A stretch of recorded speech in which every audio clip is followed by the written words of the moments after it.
နာမည် ရှိရဟာခဏနော်1 2 3ဆိုမှတော့1 2 3သူကကိုယ်ထားရှောက်ကအပေါ်အဒူ1 by ပေါင်က1 by ပေါင်1 by ပေါင်ကိုယ်ထားရှောက်လို့ရှော့တာခြေပြားလေးနဲ့ပဲနှိမ့်လိုက်မယ်နော်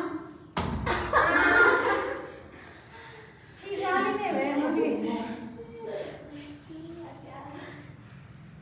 ဒူဘေးဖြဲ1 2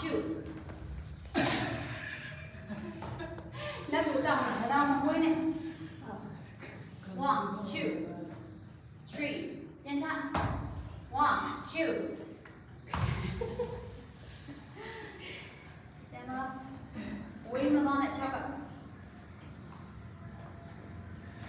ဟုတ်တယ်